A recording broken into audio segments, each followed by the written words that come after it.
جائیے میں آپ کو ایک بات بتاؤں. طاہر القادری نے جب ہمیں دعوت دی کہ آپ آئیں اسلام آباد میں تو ہمارا ساری پارٹی یار میں پاگل ہو گیا. سب نے کہا کہ یہ نکلو, کیونکہ وہ بھی تبدیلی کی بات کر رہے تھے, ہماری پارٹی بھی تبدیلی کی بات کر رہی تھی.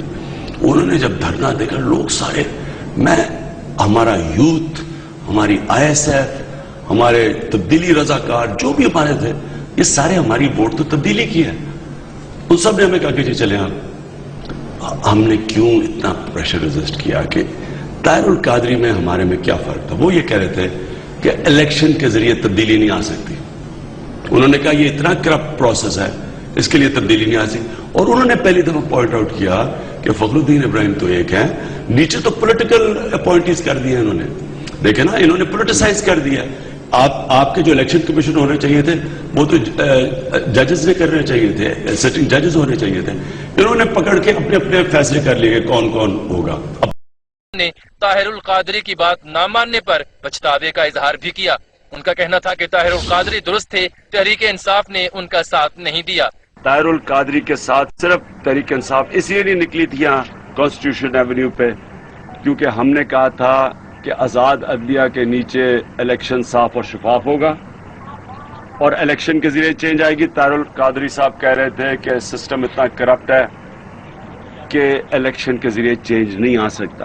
یہ اختلاف تھا, نہیں تو ہم ان کے ساتھ مل جاتے. طاہر القادری جو باتیں کہتے ہیں پاکستان میں کیا خرابی ہیں وہ ٹھیک کہتے ہیں, اس پہ کوئی دو رائے نہیں ہے.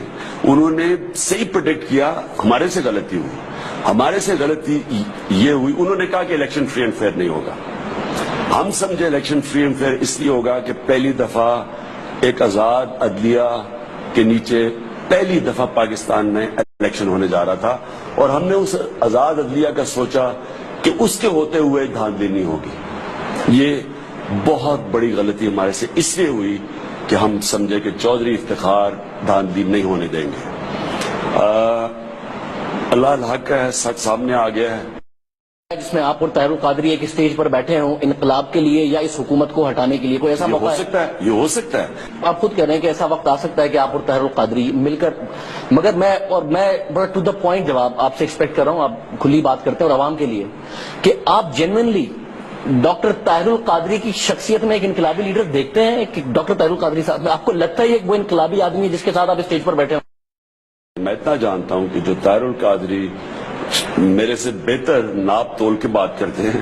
میں اتنا جانتا ہوں کہ جو طاہر القادری میرے سے بہتر ناپ تول کے بات کرتے ہیں اور میں اتنا جانتا ہوں کہ جو طاہر القادری میرے سے بہتر ناپ تول کے بات کرتے ہیں اور بات کرتے ہیں وہ جو اصل میں پاکستان کے عام لوگوں کے مسئلے مسائل ہیں جو کہ تکلیف لوگوں کو گزر رہی ہیں. ایک بالکل کرپٹڈ الیکٹرل پروسیس ہے, ایک کرپٹ ترین اس ملک کی رولنگ ایلیٹ ہے.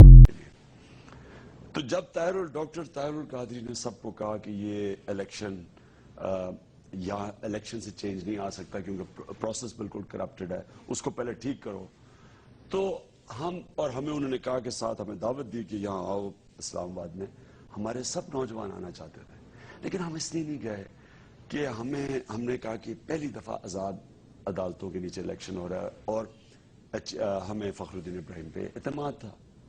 لیکن مجھے افسوس سے کہنا پڑتا ہے کہ طاہر القادری ٹھیک کہہ رہے تھے کیونکہ جو ہوا ہے الیکشن میں کہتا ہوں پاکستان کی تاریخ میں اتنی دھاندلی نہیں جس طرح یہ کھل کے ہوئی ہے.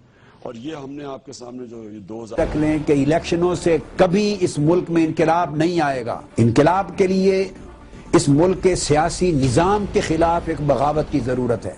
جب تک اس نظام کے خلاف آپ نہیں اٹھتے اس وقت تک ملک کا مقدر, ہمارا مقدر, اگلی نسلوں کا مقدر سمر نہیں سکتا. دھن ہے, دھونس ہے, دھاندلی ہے, دہشت گردی ہے, غنڈہ گردی ہے, 20 کروڑ روپے حرام کے لگا کے ایک حلقے کا الیکشن لڑتا ہے اور اسی کا یہ عالم ہے کہ قوم ہر 4 سال بعد اسی الیکشن کا انتظار کرتی. اس قوم کو علم ہے کہ پلٹ کر انہی لوگوں نے آنا ہے جنہوں نے ان سے بجلی چھین لی ہے اور 50 سال سے پلٹ کر وہی خانوادے آ رہے ہیں. الیکشن ہوگا بیر بکریوں کی طرح, چونکہ کروڑوں روپے لگیں گے, ساز باز ہوگی, تھانے دار یوز ہوں گے, تھانے یوز ہوں گے, بدماشی ہوگی, غنڈہ گردی ہوگی, ساز باز ہوگا,